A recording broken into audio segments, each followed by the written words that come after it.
PC. George ജയിലിലേക്ക് 14 ദിവസത്തേക്ക് remand ചെയ്തു.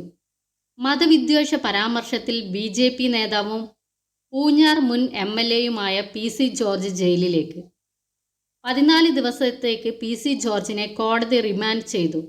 നേരത്തെ ജോർജിനെ വൈകിട്ട് 6 മണി വരെ പോലീസ് കസ്റ്റഡിയിൽ വിട്ടിരുന്നു. 6 മണിക്ക് ശേഷം ജോർജിനെ ജയിലിലേക്ക് മാറ്റും. ഹൈക്കോടതി മുൻകൂർ ജാമ്യം തള്ളിയതിന് പിന്നാലെ ഒളിവിൽ പോയ പി.സി. ജോർജ് ഇന്ന് രാവിലെ 11 മണിയോടെയാണ് ഈരാറ്റുപേട്ട കോടതിയിൽ ഹാജരായത്. ചാനൽ ചർച്ചയിൽ മതവിരുദ്ധ പരാമർശം നടത്തിയെന്ന് ആരോപിച്ചാണ് ഈരാറ്റുപേട്ട പോലീസ് പി.സി. ജോർജിനെ കേസ് രജിസ്റ്റർ ചെയ്തിരുന്നത്. 30 വർഷത്തോളം എം.എൽ.എ ആയിരുന്നിട്ടും എളുപ്പം പ്രകോപനത്തിന് വശംവദനാകുന്ന പി.സി. ജോർജിന് രാഷ്ട്രീയക്കാരനായി തുടരാൻ അർഹതയില്ലെന്ന് പറഞ്ഞാണ് ജോർജിൻ്റെ മുൻകൂർ ജാമ്യാപേക്ഷ കഴിഞ്ഞ ദിവസം ഹൈക്കോടതി തള്ളിയത്.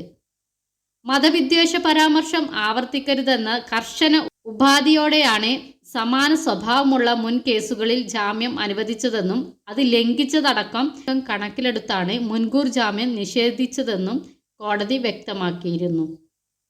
പി.സി. ജോർജ് മുൻപ് നടത്തിയ പ്രകോപനപരമായ പരാമർശങ്ങളും ഉത്തരവിൽ ഉൾപ്പെടുത്തിയിട്ടുണ്ട്.